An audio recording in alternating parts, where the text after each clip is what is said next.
What is up, guys? California Phantom. I'm here to talk about one of the most exciting drones to enter our market in a very long time. This drone could be seen as more innovative than when DJI released the Phantom series. This company already released a drone, but it didn't receive much fanfare. It was lacking in some key features and had a very steep price point. Not only do they seem like they solved all those issues, but they may very well have the 2020 Drone of the Year. Some of you droners out there may already know of it. It's called the Skydio 2. So the lead designer and engineers over at Skydio, MIT graduates, they're phenomenal people. They sort of revolutionized the way that the drone interacted with the environment.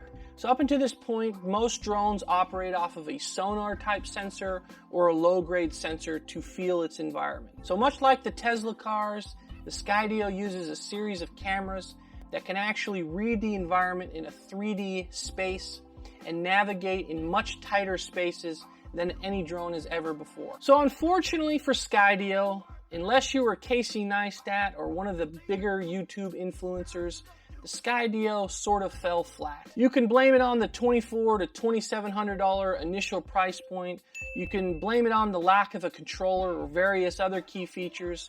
But I think more importantly, we're looking onward and upward towards the Skydio 2. That's why you're here. So not only has the Skydio 2 changed shape, but I believe from these current videos we could see that there's a lot of manual input in terms of the flight now. What that means for us is, I believe that they're going to beautifully integrate the way that these cameras operate in conjunction with a controller or some sort of input device that allows you to fly across rooms, fly across tight spaces, and the drone will simply navigate through the crevices a lot like top-level FPV pilots. You see guys like Johnny FPV flying under incredibly tight spaces with their drones using GoPros. I believe that this drone, the Skydio 2, is going to allow anyone to fly like Johnny FPV.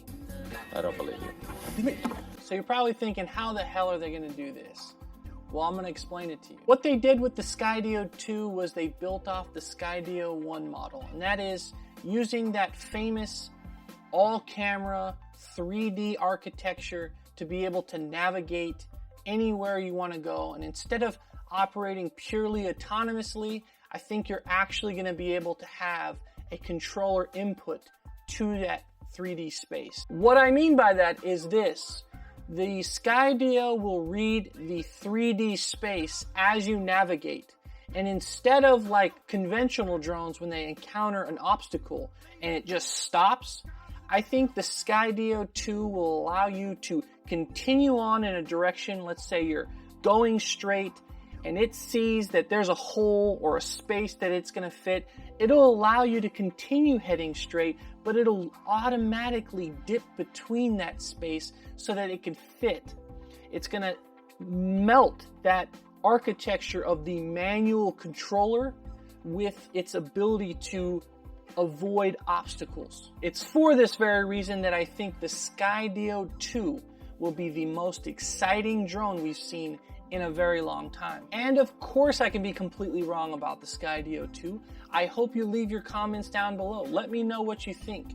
Do you think the Skydio 2 is going to make the same thing over again, maybe with a different form factor, or are they going to elevate the game? My suspicion is they're going to elevate. The first thing the Skydio team had to tell themselves is why is this drone not selling as much as DJI?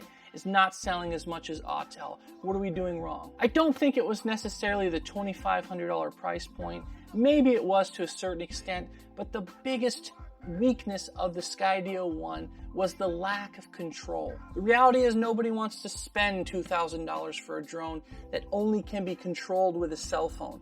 It's not that great. People want a physical controller. They like that stick input.